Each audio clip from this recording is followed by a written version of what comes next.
என்பதற்கு ஒரு கூட்டம், தேடக்கூடாது என்பதற்கு ஒரு கூட்டம். தேடலாம் என்று சொல்றவல்லையும் அப்துல் காதர், தேடக்கூடாதுன்னு சொல்றவல்லையும் அப்துல் காதர்.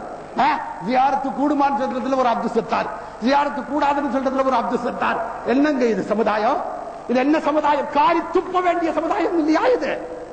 ஒரே சமூகத்தை சேர்ந்தவர்கள், ஒரே நம்பிக்கையை கொண்டிருக்கிறவர்கள், ஒரே அல்லாஹ்வையும் ரசூலையும் ஏற்று விசுவாசம் கொண்டிருக்கின்றவர்கள் ஒரு வசீலாவுடைய பிரச்சனையில, ஒரு ஜியாரத்துடைய பிரச்சனையில, ஒரு மௌலிதுடைய பிரச்சனையில, ஒரு ஃபாத்தியாவுடைய பிரச்சனையில இன்றைக்கு உங்களை ஒருவரை ஒருவர் வைரியாக மாறுகிறார், ஒருவரை ஒருவர் விரோதியாக பார்க்கிறார், ஒருவரை ஒருவன் ஜானி துஷ்மனாக உயிர் கொல்லி எறும்பாக அவர்கள் நசுக்க பார்க்கிறார்கள் என்று சொன்னால் இது என்ன சமுதாயம்? இது நான் கேட்கிறேன். இந்த நிலையில RSS போன்றவர்கள், விஸ்வ இந்து பரிஷத்தை போன்றவர்கள், பஜ்ரங் தள்ளை போன்றவர்கள் ஏன் ஒண்ணு சேர்ந்து உங்களை உதைக்க மாட்டான்?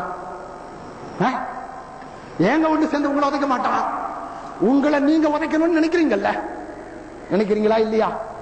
உங்களை நீங்க துண்டாடணும்னு நினைக்கிறீங்கல்ல, உங்களை நீங்க சிதைக்கணும்னு நினைக்கிறீங்கல்ல, அந்த நினைப்பை அவன் நிறைவேற்றுறான். அவ்வளவுதான். நீங்களே உங்களுடைய கையால் அதை செய்வதற்கு பதிலாக அல்லாஹ் தஆலா ஒரு அநியாயக்கார அரசனை உங்கள் தலை மீது உட்கார வைத்து அந்த காரியத்தை செம்மையாக நடத்துகிறார். இதுதான் இன்றைக்கு பிஜேபியினுடைய கவர்மெண்ட் சாதித்துக் கொண்டிருக்கின்ற சாதனை. இது விலங்கல்ல, நம்ம விலங்கல்ல. கண்ணியம் மிக்கவர்களே, தாடி வைத்து ஒரு சாஹிப்னு சொன்னா, ஒரு 40 வருஷம் 50 ஆண்டுகளுக்கு முன்னால் ஒரு சாஹிப் வர்றாருப்பா அப்படின்னு சொன்னா, இஸ்லாமியன் அல்லாதவனுடைய பார்வையில் அந்த சாஹிபனுடைய மகத்துவம் எப்படி இருந்தது தெரியுமா? இந்த 50 வருஷத்துக்கு பின்னால் இன்னைக்கு ஒரு சாஹிப் வர்றாருன்னா, சாஹிப் பஸ் கம்பியை பிடிச்சு ஏறதுக்கு முன்னாலேயே பஸ்ல முன்னாடி சீட்ல உட்கார்ந்து இருக்கவன் திரும்பி பார்த்து சொல்றான், குண்டு குண்டு வச்சிருக்காரா பாருங்க. இதுதான் இன்னைக்கு சாஹிபுக்கு கிடைச்சிருக்கிற மரியாதை, இதுதான் இந்த சாஹிபுக்கு கிடைச்சிருக்கிற மதிப்பு. இப்போ கண்ணியம் மிக்கவர்களே, உங்களை நீங்கள் சிதைத்ததன் விளைவு இன்று மற்றவர்களை கொண்டு அல்லாஹ் உங்களை சிதைக்க வைத்துக் கொண்டிருக்கிறார். உங்களை நீங்கள் மாற்றிக்கொண்டாக வேண்டும். நம்முடைய நோக்கம் இஸ்மாயில் தஹ்லவியோ, மௌலவி இல்யாசோ, அல்லாமா மௌதூதியோ, மற்றவர்களோ யாரும் நம்முடைய நோக்கத்தில் கிடையாது. நம்மை பொறுத்தவரை நம்முடைய உயிருக்கும் உயிர் நாடியாக, உயிர் கருப்பொருளாக, உயிரை விட மேலாக நமக்கு முன்னால் நம்மால் மதிக்கப்படுகின்றவர்கள், சித்தரிக்கப்படுகின்றவர்கள், நம்பப்படுகின்றவர்கள், எண்ணப்படுகிறவர்கள் நம்முடைய அல்லாஹும் நம்முடைய ரசூலாகிய முஹம்மது முஸ்தபா ஸல்லல்லாஹு அலைஹி வஸல்லம் அவர்கள் தான்.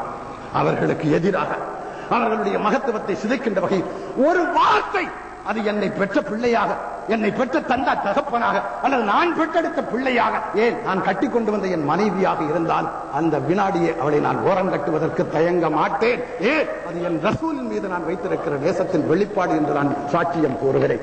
கண்ணியம் மிக்கவர்களே, அல்லாஹ் தஆலா அவருடைய மெய்யடியாளர்களே, இப்படி நீங்கள் செய்து விடுங்கள் என்று நான் சொல்ல வரவில்லை. அப்படி பேசுகின்றவர் உங்களுடைய சொந்தத்திலே, உங்களுடைய பந்தத்தில் இருந்தால் அவரை வாரி அணைத்துக் கொள்ளுங்கள், அவரை கூப்பிட்டு உட்கார வையுங்கள், அவருக்கு எவ்வளவு முடியுமோ அவ்வளவுக்கு அவரை புரிய வைப்பதற்கு நீங்கள் முயற்சி செய்யுங்கள். உன்னுடைய சிந்தனையில் உன்னை படைத்தவன் தான் உனக்கு முன்னுரிமை உள்ளவன், உன்னுடைய ரசூல் தான் உன்னை வழிநடத்துகின்ற உன்னுடைய மூல அதிகாரி. இந்த இருவருக்கு பிறகுதான் மற்றவர்கள் மதிக்கப்பட வேண்டும். இந்த இருவர் பழிக்கப்படுகிறார் இன்னொருவரால் என்று சொன்னால் அந்த இன்னொருவரை விட்டுவிட்டு உன் ரசூலின் பக்கமாக நீ திரும்பி வா என்று அவனை அழையுங்கள். உன் சகோதரன் அவன் உன்னுடைய சகோதரன். அவன் இப்போது தரிகட்டு இருக்கிறான், வழிகட்டு இருக்கிறான். நான் ஒரு விஷயம் சொல்கிறேன். மூசா அலைஹிஸ்ஸலாம் அவர்களுக்கு தெரியும் ஃபிரௌன் ஒரு காலத்திலும் திருந்த மாட்டான் என்று தெரியும் அல்லவா? இருந்தும் மூசா அலைஹிஸ்ஸலாம் ஃபிரௌனுக்கு ஏன் ஹிதாயத்து செய்தார்கள், ஏன் உபதேசம் செய்தார்கள்? திருந்து விடுவார் என்றார். இல்லை, அப்போதுதான் நாளைக்கு மஹ்ஷர் மைதானத்தில் எழுந்து வந்து நின்று கொண்டு, நாளைக்கு மஹ்ஷர் மைதானத்தில் எந்திரிச்சு வந்து நின்றுகிட்டு, காயல்பட்டத்தில் இருந்த மஹமூது, காயல்பட்டத்தில் இருந்த ஷேக் அப்துல் காதர், இவங்கெல்லாம் எனக்கு ஹிதாயத்து கொடுக்கலையா அல்லாஹ் என்று இவர்கள் மீது குற்றம் சாட்டிவிடக் கூடாது என்பதற்காக, அந்த குற்றச்சாட்டினுடைய வாசலை அடைப்பதற்காக நீங்கள் அதை செய்யுங்கள் என்கிறேன். இன்னொன்று அவர்களுக்கு நீங்கள் செய்கின்ற அந்த நல்லுபதேசம் அல்லாஹ் தஆலா உங்களுடைய மர்த்தபாவை உயர்த்திக் கொண்டே இருப்பார். உங்களுடைய தகுதி உயர்ந்து கொண்டே வரும், உங்களுடைய மகத்துவம் கூடிக்கொண்டே வரும். ஏன் தெரியுமா? நீங்கள் ஒரு சராசரி மனிதனுடைய காரியத்தை துவக்கவில்லை, மாறாக ஒரு நபியினுடைய காரியத்தை துவக்கி இருக்கிறீர்கள். கவனத்தில் வையுங்கள். ஒரு நபியினுடைய காரியத்தை செய்வதற்கு தன்னை ஈடுபடுத்திக் கொள்கிறவன் அந்த நபியினுடைய வாரிசாக இறைவனால் அங்கீகாரம் பெறுகிறான் என்றால் அந்த நபிக்கு எத்தனை கண்ணியம் மரியாதை உண்டோ அத்தனை கண்ணியம் மரியாதை அனைத்தும் அந்த நபியினுடைய காரியத்தை செய்கிறவனுக்கும் கிடைக்கும். இதை அல்லாஹ் வழங்குகின்றான்.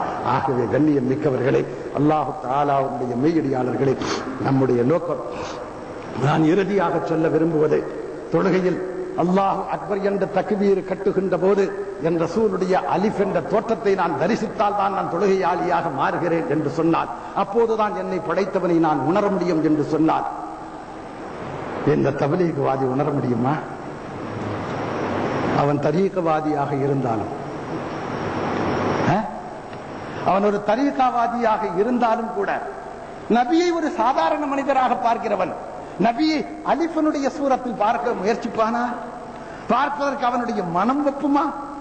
முழு தொழுகையினுடைய அதாவையும் நிறைவேற்றிவிட்டு கடைசியாக அஸ்ஸலாமு அலைக்க அய்யுஹன் நபி என்று சலாம் சொல்லுவதற்கு இவன் தன் நாவை அசைப்பதற்கு முற்படுகின்ற போது, யா ரசூலல்லாஹ், உங்களுக்கு போய் நான் சலாம் சொல்றதா?